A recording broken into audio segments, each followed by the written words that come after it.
22 જાન્યુઆરીનો દિવસ ઇતિહાસના પાના પર સુવર્ણ અક્ષરે લખાયું છે। રામલલ્લા અયોધ્યામાં બિરાજમાન થયા તે દિવસે દેશભરમાં દિવાળી જેવો માહોલ રહ્યો હતો। રામ મંદિર પ્રાણ પ્રતિષ્ઠાના દિવસને યાદગાર બનાવવા સુરતની ડાયમંડ હોસ્પિટલમાં વિનામૂલ્યે 36 પ્રસૂતિ કરાઈ। ખાસ કરીને ઘણા નવજાત બાળકોના માતા પિતાએ પોતાના સંતાનોના નામ રામ અને સીતા રાખ્યા હતા। ડાયમંડ હોસ્પિટલના 10 વર્ષના ઇતિહાસમાં 36 ડિલિવરીનો રેકોર્ડ સર્જાયો છે।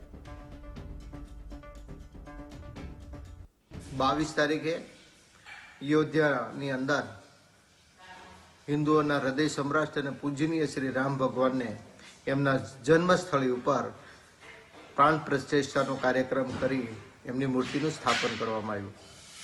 આ દિવસને ધ્યાનમાં રાખીને ઘણી મહિલાઓએ પોતાના બાળકનો આ દિવસેના સમયે જન્મ થાય એની માટે અગાઉથી ડેટો લખેલી। સુરત ડાયમંડ એસોસિએશન હોસ્પિટલની અંદર 36 ડિલિવરીઓ તારીખ 22ના રોજ થઈ।